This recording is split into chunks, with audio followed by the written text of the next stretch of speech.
Here I have TOSCIDO M863, and today I'm going to show you how to clear credentials from this device.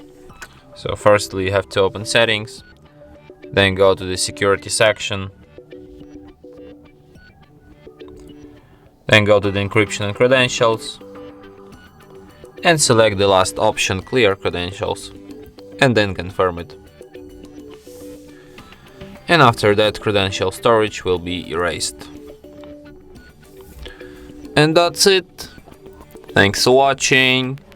If you find this tutorial useful, don't forget to hit that like button and subscribe to our channel.